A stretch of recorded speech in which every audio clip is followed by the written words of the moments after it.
Hey everybody, it's Val from Autistic Interpretations. It's time for another Q&A. In today's Q&A, I'm going to talk about or answer the question, does Jess have meltdowns? Has she ever had meltdowns?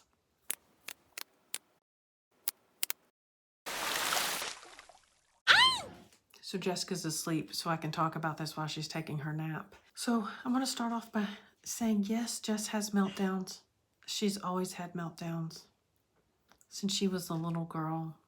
In the last 5 years, we've, I wouldn't say perfected. I've never perfected anything, but we've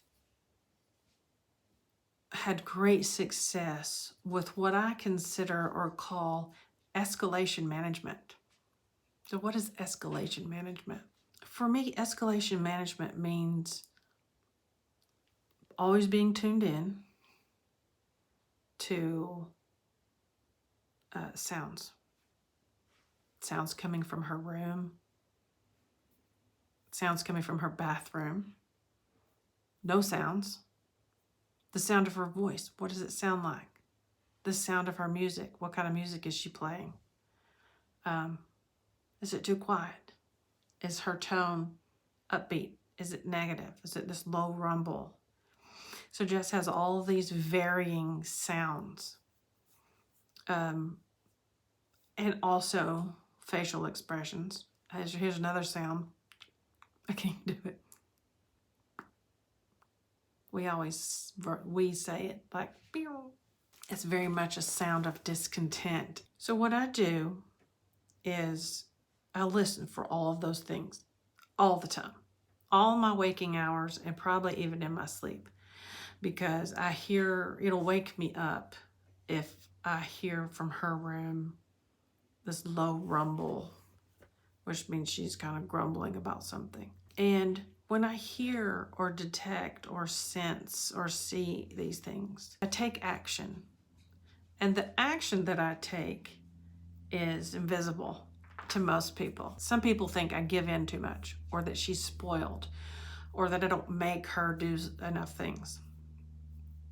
And what viewers, followers, good ones see on video is all that being managed invisibly, so you don't see it constantly being managed.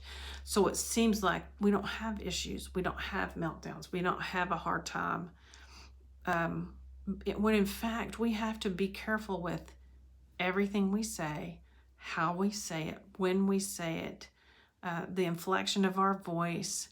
We have to be careful with what we say every single day. And for us, it's mostly easy. And when we say something we know we shouldn't have, we're like, oh, I knew better. I knew better than to say that. Marlow's come a really long way since she started being Jessica's caregiver. She's going on, finishing up her 2nd year with us. And Marlow and I had an excellent conversation the other day about the evolution of understanding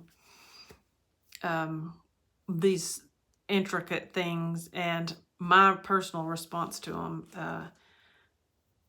I think in the beginning she probably thought I was giving in or not being firm enough or whatever, but over time she has grown to understand there's reasons why I do everything. There's reasons why I say, there's reasons why sometimes I give in. There's reasons why every now and then I really don't. And sometimes what seems like giving in, or I don't know what it might seem like, but sometimes what some people might see is what I call flipping the switch. So it's my attempt to flip the switch. So when we're hearing this negative undertone, or everything's coming out of her mouth is negative, or I can tell she's on a downward trend, or I can tell she's getting worked up and anxious, and if I don't intervene, it's going to become a meltdown. It's going to become a problem.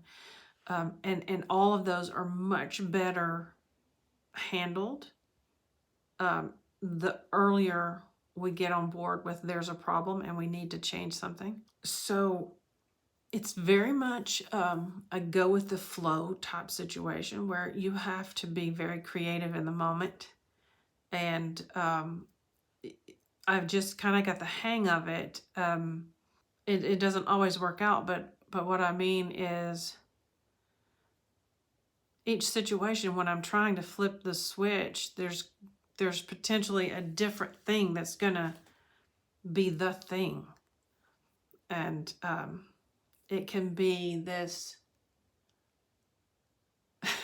when it works magically, it's just amazing. And it's because she could be just in the worst place and so stressed and so upset. And if you say just the right thing and get her to giggle or get her to redirect on something else, she can completely flip the switch and be okay and be happy and go about her business, and everything's resolved basically, because she was stuck on this, but now she's moved on. You know, I haven't really ever caught those on camera. I've not really ever tried to catch those moments on camera where I'm trying to flip the switch. And it's so hard to even explain what I'm even talking about.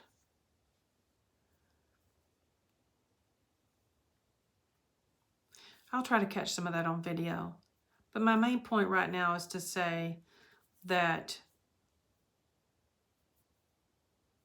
meltdowns are a constant threat of happening. And